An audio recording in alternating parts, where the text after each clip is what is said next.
Raúl Torán es responsable de la Unidad de Cultura Científica del Instituto de Salud Global de Barcelona. Es licenciado en Ciencias Físicas por la Universidad de Valencia, máster en Salud Ambiental y máster de Comunicación Científica. Tiene más de 17 años de experiencia en el campo de la divulgación y comunicación de la ciencia. Actualmente es el presidente de la Asociación Catalana de Comunicación Científica, miembro de la Junta de Prisma, Asociación para la Diversidad Afectivo-Sexual y de Género en Ciencia, Tecnología e Innovación, llevando la dirección científica y de investigación. Colabora con proyectos divulgativos como Ilustraciencia. Bienvenido a este espacio, Raúl. Empecemos por el principio. ¿Cómo llegas al mundo de la divulgación científica? Bueno, llego de forma, digamos, un poco casual, porque, como has dicho bien, llevo más de 17 años en comunicación, divulgación de la ciencia. Era becario en lo que se llama el Instituto de la Pequeña y la Mediana Empresa Valenciana, desarrollando temas de patentes, de marcas, de procesos industriales. Justo había finalizado mi carrera como licenciado en Ciencias Físicas y quería dedicarme un poco más al mundo de la empresa privada. Yo quería trabajar con la empresa privada, temas de reciclaje, de sostenibilidad, de medio ambiente, todo el tema que ahora estamos hablando de cambio climático. Ya hace, en 2001, una cosa así, ya casi, hace más de 20 años, ya quería dedicarme a todo este tema del tema del reciclaje, medio ambiente, etc. Pero al hacer esta beca surgió una posibilidad de trabajar para el CSIC, para un centro del CSIC, el Instituto de Ciencias del Mar, en temas de comunicación científica. Y justo en esa época había muy poca gente que trabajaba en el tema de la comunicación y divulgación de la ciencia. Luego ha habido un boom impresionante a partir del año 2006 en España, 2006-2008 con el tema del año de la ciencia. Empezó a haber un boom y en todos los centros de investigación, en todas las universidades, empezaron a contar con personal especializado en temas de comunicación y divulgación de la ciencia. Entonces fue un poco casual entrar en este mundo. Luego ya me formé, hice el máster justo al entrar a trabajar en el Instituto de Ciencias del Mar, donde aún se continúa con la figura de la comunicación y la divulgación. Empecé a formarme, hice el máster de comunicación científica con la Pompeu Fabra y a partir de aquí vi que me gustaba, que se me daba bien el tema de la comunicación y divulgación y continué trabajando en esto. Lo que pasa es que ahora me he formado más en temas de divulgación científica, que es un poco diferente. Está la comunicación, que es más con medios, con periodistas, y llevando el tema de la web, de redes sociales, y el tema de la divulgación, que es la comunicación dirigida sobre todo a la gente, pero de forma directa, es decir, charlas, conferencias, cursos, participación ciudadana, ciencia ciudadana. Esta es la parte que estoy desarrollando más ahora. Háblanos de tu trabajo como divulgador en el Instituto de Salud Global de Barcelona. ¿Qué haces exactamente? Sí, aquí dirijo la unidad de cultura científica. Somos unidad de cultura científica acreditados por la FECIT desde hace varios años. Y aquí lo que hacemos es, divulgar la ciencia de forma directa. Es decir, organizamos talleres para niños, talleres formativos, que puedan ver qué es la salud global.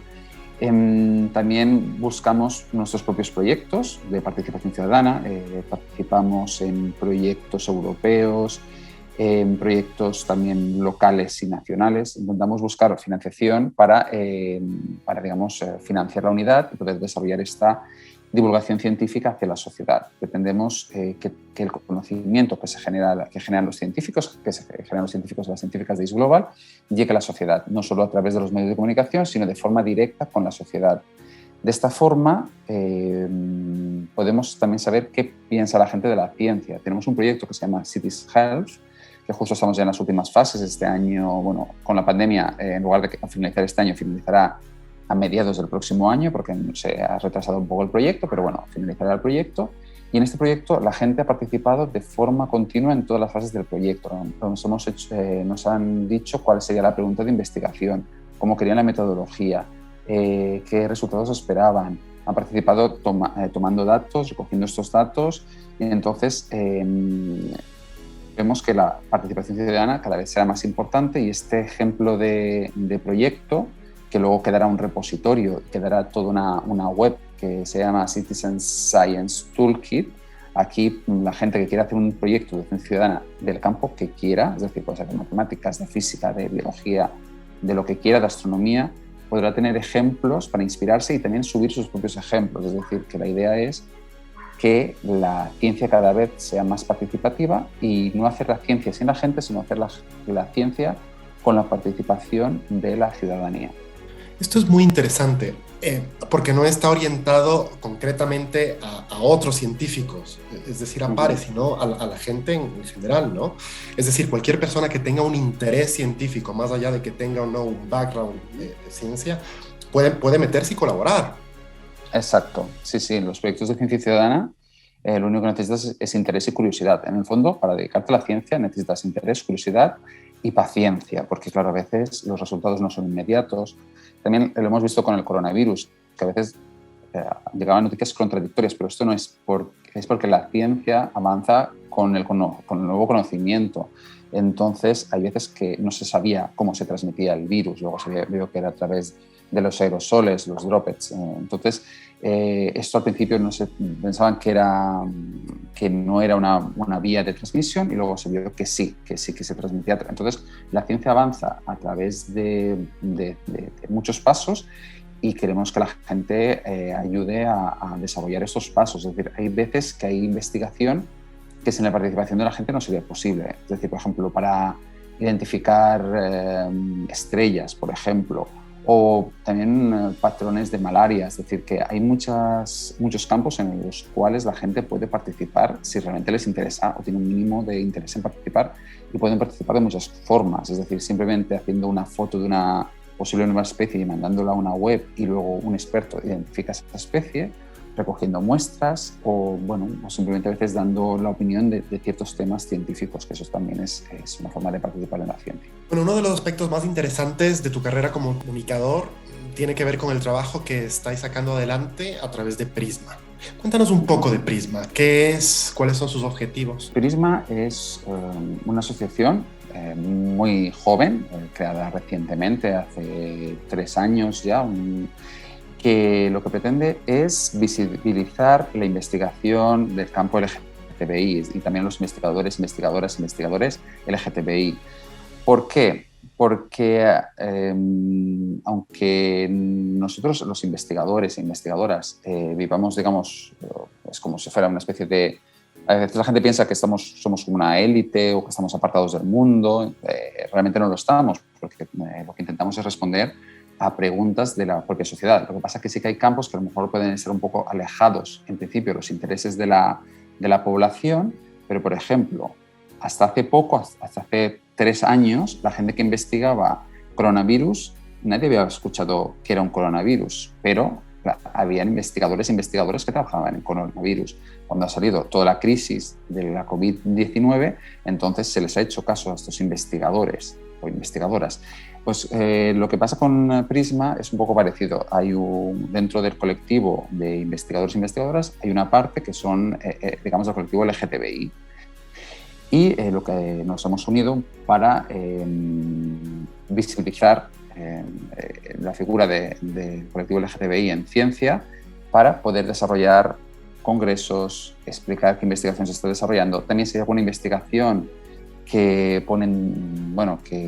utiliza la ciencia para ir en contra del colectivo LGTBI, entonces denunciar que se está haciendo una mala praxis de esta ciencia. Es decir, que a veces, aunque las personas, como todo, cualquier colectivo, a veces no somos neutrales. Entonces hay gente que utiliza la ciencia para decir, bueno, como es genético, se podría a lo mejor eliminar el gen gay. El gen gay no existe. Entonces, un poco Prisma pretende, por una parte, llevar una acción educativa, lleva una parte también científica, que es la parte que me encargo yo junto con Bior, que es la otra persona que codirigimos la parte científica de Prisma. En breve tendremos el Congreso Prisma en Valencia. Intentamos trabajar en muchos ámbitos y esperamos conseguirlo. Es decir, es una asociación joven y la idea es crecer, y la novedad de estas asociaciones es que hay muy pocas a nivel europeo, y entonces lo que queremos también es ser referentes y en un futuro crecer y unirnos con otras asociaciones para hacer proyectos más grandes. Muy interesante y muy necesario, además, lo que estáis haciendo, ¿no? Gracias. No sé si es que escuchaste la noticia, pero hace relativamente poco la reina de Inglaterra indultó a Alan Turing, Ujú. que fue este grandísimo matemático Ujú. que sufrió una castración química Química. por haber sido homosexual. Ahora es indultado por la reina de Inglaterra. ¿Cómo valoras esto? ¿Qué opinas? Los científicos, las científicas LGTBI en esta época estaban muy discriminados, ahora igualmente sigue habiendo una discriminación.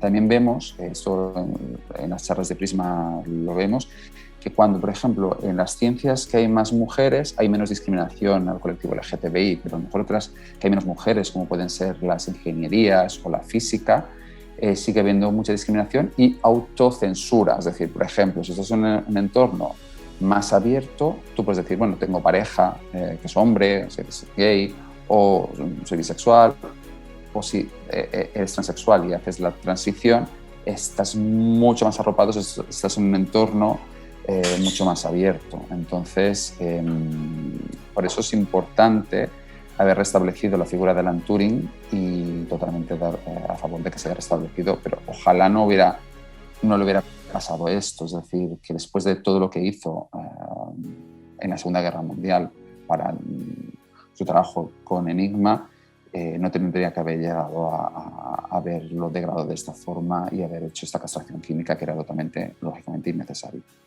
Como investigador y divulgador científico, ¿cuál es tu opinión sobre el hecho de que los amantes de las ciencias puedan encontrar artículos y libros enteros, contrastados y verificados por pares en plataformas de acceso abierto como Rediff?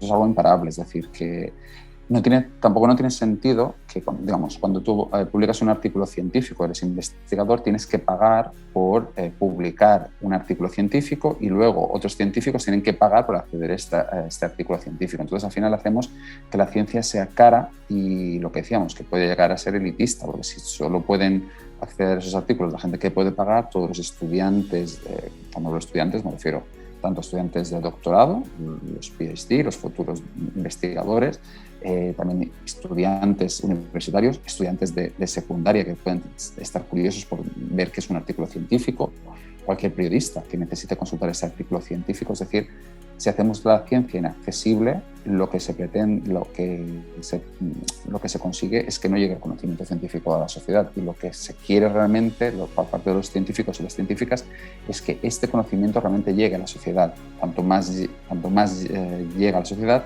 también ellos también tienen más citaciones, su artículo es más importante, pueden conseguir nuevos proyectos y además lo que quieren realmente es avanzar en el conocimiento científico y tener una sociedad muchos más progresos dentro de la propia sociedad.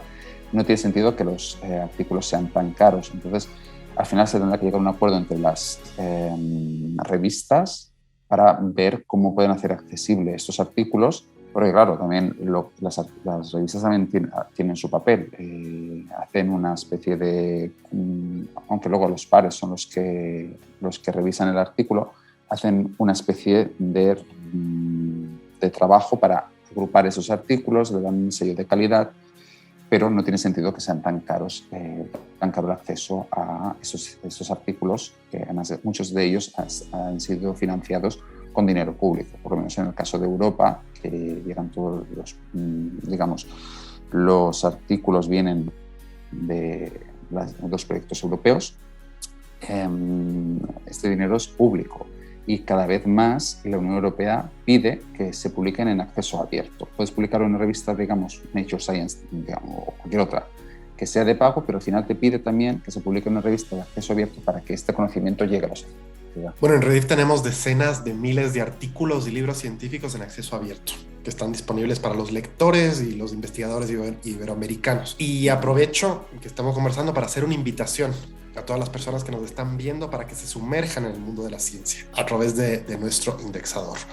Y aprovecho también para pedirte que nos recomiendes un libro, un libro y una revista científica que sigas, que pueda ser interesante para un lector que quiera sumergirse en el mundo de la ciencia, ¿no? Mira, ahora me estoy leyendo un libro de Federico Curso, que es un periodista argentino, un periodista científico argentino, que se llama Odorama, y es muy recomendable. Justo estoy empezándolo porque como a veces leo en 2 o 3 libros en paralelo, pero es muy interesante y habla de toda la ciencia del olor. Entonces es muy interesante hacer un repaso histórico de la ciencia del olor y qué importancia lógicamente tiene el olor en la propia especie humana.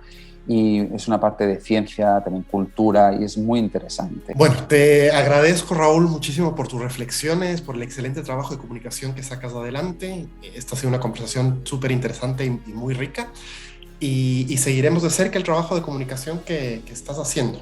Gracias, Patricio. Yo, una última cosa. En la Asociación Catalana de Comunicación Científica ahora soy Project Manager. Dejé la presidencia justo el año pasado, pero estamos desarrollando un proyecto muy interesante que se llama Enjoy, que es un proyecto que busca los indicadores de excelencia en comunicación científica. Cuando tengamos más resultados los presentaremos, y también buscamos las buenas prácticas de comunicación, no solo en Europa, sino también en Latinoamérica. Entonces haremos sesiones, haremos creo un par de sesiones con stakeholders y personas interesadas en la comunicación científica en Latinoamérica para buscar estas buenas prácticas y que luego sean útiles para todo el mundo que se quiera dedicar a la comunicación y divulgación de la ciencia.